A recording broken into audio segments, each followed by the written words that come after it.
Hey everybody, B-rad here. I'm gonna start a video series on rebuilding the AMC 304 that came out of the Jeep here.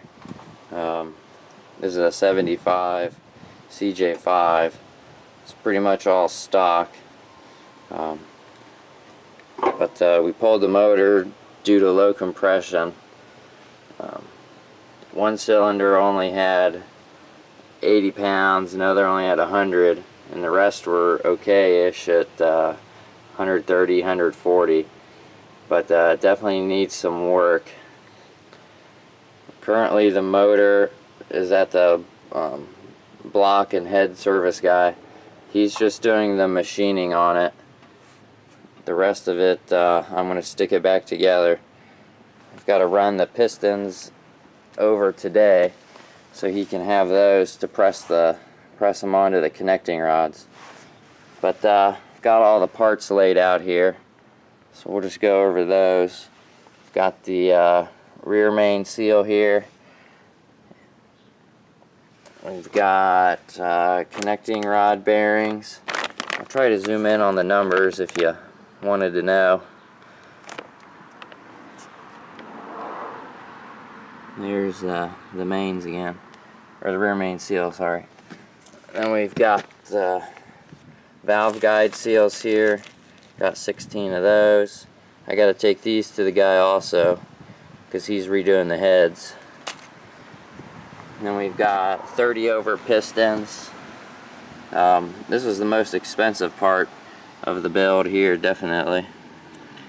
After some coupon codes and stuff, I got these through Advanced Auto and made multiple transactions to save the most with promo codes. They ended up costing about $55 a piece instead of 80 something, so did pretty good there.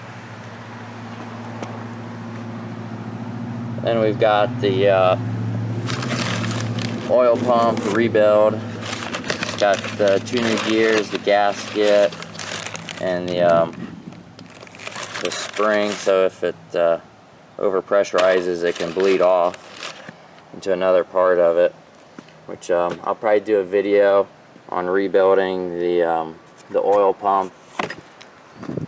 Got the timing chain kit. There's the numbers there. Looks like it fits quite a few different Jeeps. It's got both new gears and the chain. Got the water pump gasket included. Let's see. There's the part number on that one. Then we just got some random gaskets. This is timing cover gasket, I believe. Yeah. And then this is a new valley pan and seals.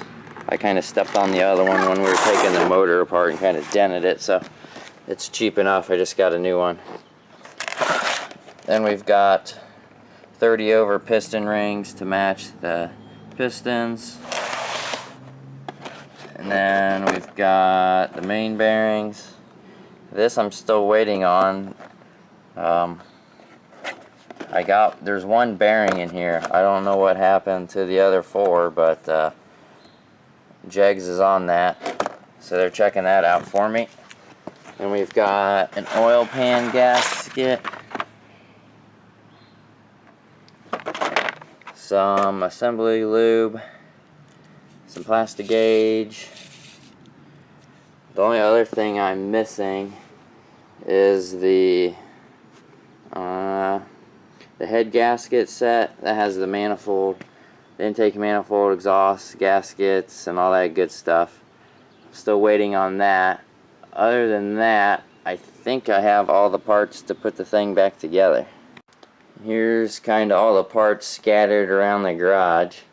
Got an alternator bracket, starter, alternator, motor mounts, the clutch. This clutch isn't, it's only been in the Jeep for probably 7-8 years, but it hardly gets driven, so the clutch is like brand new still. Got front pulleys, balancer, motor mount again, radiator, fan shroud, There's the fan and the clutch. Probably get a new fan clutch. I started cleaning up some of the parts while the guy has it. That way I can get stuff painted. Got the oil pan. There's the lifters. I kept them in order until I got the cam out and saw that it had a flat spot. So those are junk. I'm getting a comp cam. The guy went ahead and ordered it for me. That way he'd have the valve springs and all that to put on the heads. There you can see the rockers, the old head gaskets, push rods. There's the intake. That is a 4-barrel Edelbrock intake. I'll be keeping that. I'm gonna get it's got a 4-barrel Holly on it. That'll be getting redone. And I might even get a digital, like, standalone AFR gauge so I know what's going on. Here's the other side. And then I've got the valve covers there. Those are ready for paint. It's all going to be painted the metallic AMC blue color. There's the old water pump. There's the oil tube, the distributor. And here's the timing cover. You can see it kind of got eaten up by a water pump sometime. It wasn't when I had it. But everything I've read, you might as well just stick with the stock one, as long as the oil pump clearances are okay. Which I still have to check, but I never really had oil pressure issues. So we're just going to stick with it. Like I said, we're going to, I'll probably make a video. Most of the time you see the guys get a piece of like 1/4-inch glass or something. You know, some valve grinding compound, and then kind of just make sure that this bottom portion here is flat. So we'll probably do that, make sure that's all good. But other than that, that's about it. It's probably going to be a couple more weeks till I get the motor back. So right now we'll head over to the machine shop.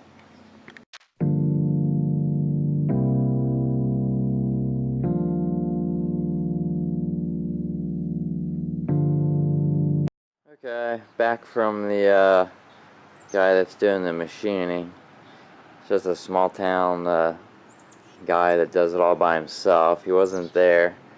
He had a sign on his door that said come back at 11. So I guess I'll head back out there. I don't know, either right before lunch or tomorrow. Gotta be at work.